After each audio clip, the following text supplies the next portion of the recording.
Si fossis un animal, per on passaries per arribar a l'altre costat d'aquesta carretera? Creuaries per qualsevol punt? Segurament no. Buscaries un lloc més segur, com aquest pas sota la via. Això és el que anomenem un pas de fauna, un corredor que permet connectar espais que han quedat separats. Avui estem a l'Espai Natural Protegit del Volcà de la Crosa, un dels 4 espais naturals de la Plana de la Selva on treballem per millorar la connectivitat ecològica.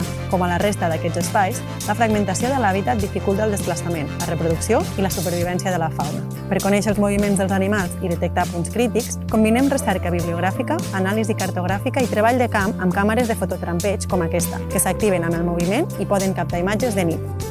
En total, s'han analitzat 55 punts potencials, dels quals 27 han estat monitoritzats amb càmeres. Als 4 espais estudiats hem detectat senglar, cabirol, guineu, teixó, geneta, tortuga de rierol i fins i tot llúdriga. Els passos més crítics es troben a la part baixa del riu i estanys de la Tordera, afectats per les infraestructures.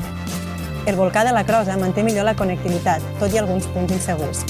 Els turons de Massanet funcionen com illots separats i a l'estany de Sils, la xarxa de recs i rieres manté el moviment de fauna, tot i que la connectivitat és molt limitada.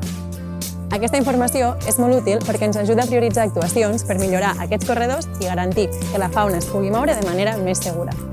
Segueix-nos per descobrir com continuem conservant la biodiversitat a la Plana de la Selva. Fins la propera!